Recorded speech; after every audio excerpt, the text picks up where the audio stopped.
Hey everyone, today in this video, I'm going to walk you through the Dreame home app settings for the Dreame D20 Plus. If you're interested in the D20, the link to it will be in the video description. So first things first, we're in our Dreame app right here. Here's a look at our D20 Plus in real time. Currently charging, we can see the battery percentage. We could start a clean, have it return home.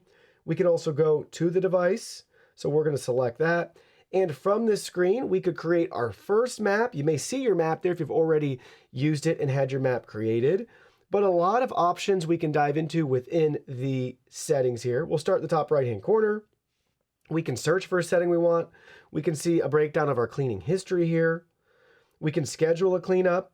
So you can go ahead and hit that plus button, choose your starting time, which days of the week you want it to repeat, what cleaning tasks you want it to do, everywhere by room or shortcut. So you can set that up. Simple, straightforward. Next, we have our carpet settings. So from here, we have our vacuum option. It says the robot will only vacuum the carpet area without mopping, and carpet boost, or we can have it ignore.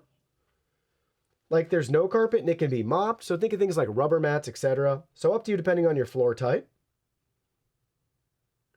Then we have our floor cleaning settings. Clean along the floor direction. If you want to enable that, you can, depending again on your floor type and how sensitive the transition are to wear and tear and things like that. Then we have our dock settings, auto empty, off, standard, high, or low. Language and volume settings, so multiple languages.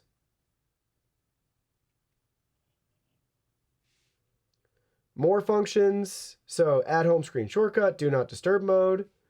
Off-peak charging, it does support that. Resume cleaning mode, child lock, notifications. We have remote control so you can drive it around manually if you want with your phone. And then we can locate the robot if it's missing around the house. Accessory usage, we get a breakdown here of common wear and tear on parts and components and when it's time to replace those consumables.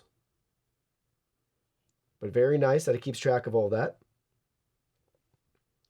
Help section, view the user manual, device info, suggestions, device sharing, if you want to share this with friends or family, firmware updates, and then you can delete the device from your account.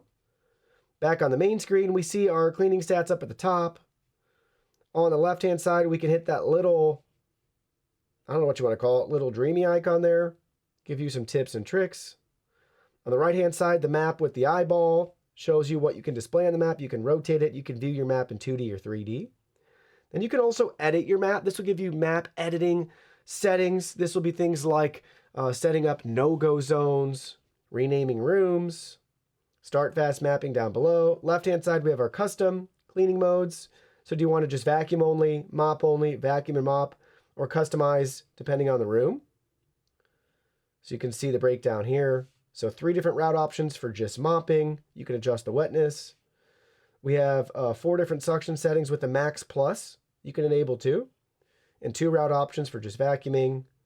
And then you can see the combination of vacuuming and mopping together for the cleaning options. And then below that, we can clean everywhere. We can clean room or we can clean zones. And then we can clean, that's the bottom left-hand corner of the clean button, or we can hit the dock button. And that allows us to manually empty the dustbin. And if we want more settings, we can select dock settings. And that takes us to the dock settings that we already looked at earlier. From that top right-hand corner, 3 dots, there's the dock settings again. So another way to get to that exact spot. But overall, really nice control and customization options with the Dreame D20 Plus.